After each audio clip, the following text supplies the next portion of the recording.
When I get to this issue of the New York Times, Sulzberger family and the Oakes family have owned the New York Times since forever. So the kid inherited his newspaper, the whole company, which is not doing well financially, I don't believe. And this particular Sulzberger came into power, effectively, in January. And he meets with the president. The president tweets about it, and then he says, look, I told the president that he has to stop criticizing the press the way he's criticizing the press, or we're going to have some violence here. And I'm thinking, have you not seen the violence against Trump supporters? The brutal attacks on Trump supporters who aren't bothering anybody? The most recent one in Hollywood, where the Trump star was destroyed and some Trump supporters went there and they were met by a mob and attacked. Have they not seen Antifa, which is a Marxist left organization, and the violence, I mean, real violence that organization does? Have they not told Maxine Waters to cut it out? Or Cory Booker now to cut it out about getting into the face of your members of Congress? I mean, the left is violent. The left is violent. Conservatives are not violent. Don't confuse us with neo-Nazis and Klansmen. That's not us. Conservatives are not violent. The entire Tea Party movement, there's been no violence. Tens of thousands of people gathering peacefully, making their voices heard, lobbying their members of Congress. But for the New York Times publisher to meet with the President of the United States and then say he told the President, stop criticizing the press because you're going to create violence, is really shocking to me. I do not understand why the New York Times is an institution in this country, where all the other press types say they take their lead from the New York Times. Why all the graduates from journalism schools across the country want to work for the New York Times.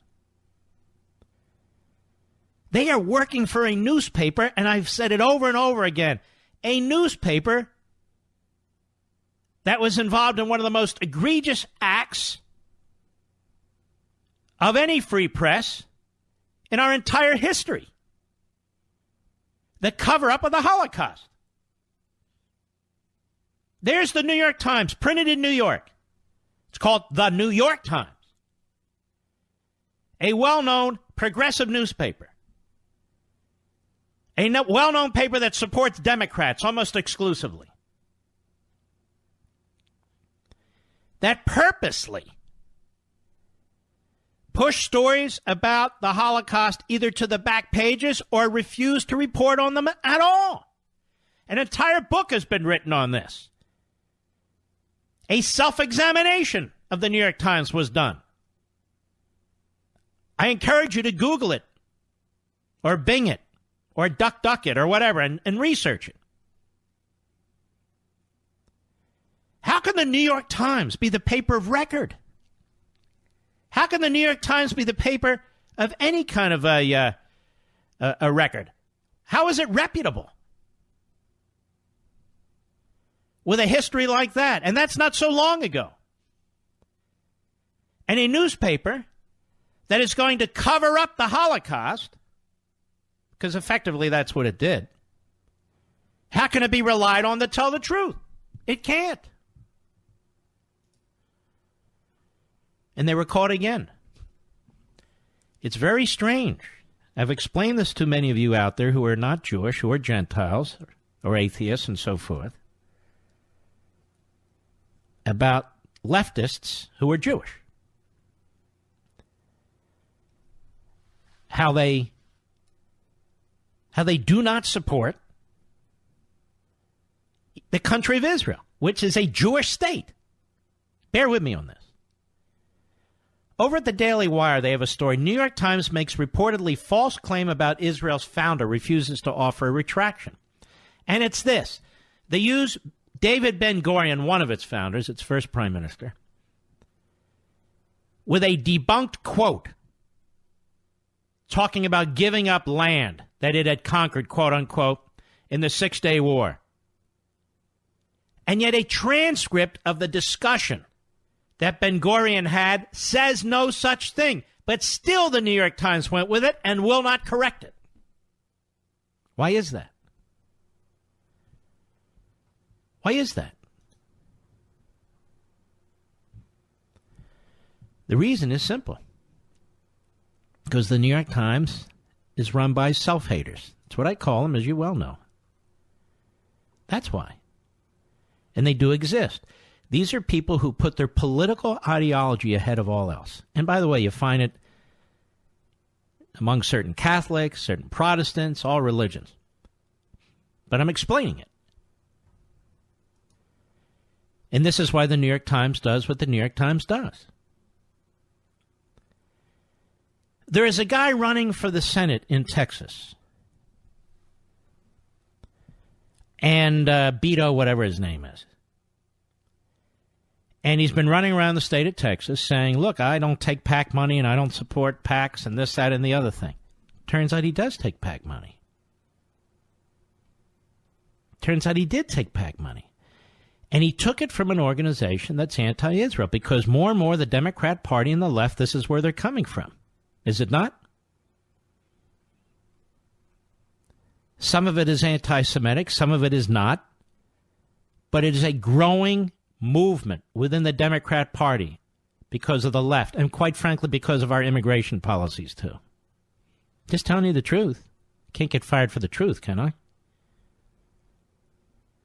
So this Beto guy, turns out he got money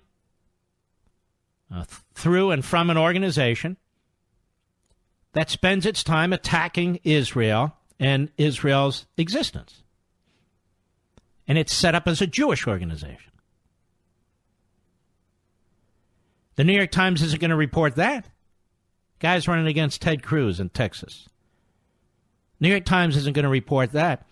And when Hamas, a terrorist group recognized as such by the United States, does terrorist things on the Gaza Strip, which it controls completely and utterly, and pushes the women and children in the front, shooting at Israeli IDF, trying to burn the land around them, attacking people, and so forth and so on. News outlets like the New York Times play right into Hamas's hands because Hamas does this for publicity purposes. It has no care whatsoever about death, the people who die as a result of this. And news outlets like the New York Times are the mouthpieces for Hamas. This is why I say they have blood on their hands. Because these terrorist activities by these terrorist organizations that result in death and mayhem are done because they want nothing more than to draw the attention of the reporters and editors at the New York Times for front page stories and editorial support. So the gall of Sulzberger meeting with Trump and then saying he told Trump that his criticism of the press will get somebody killed or injured or create violence.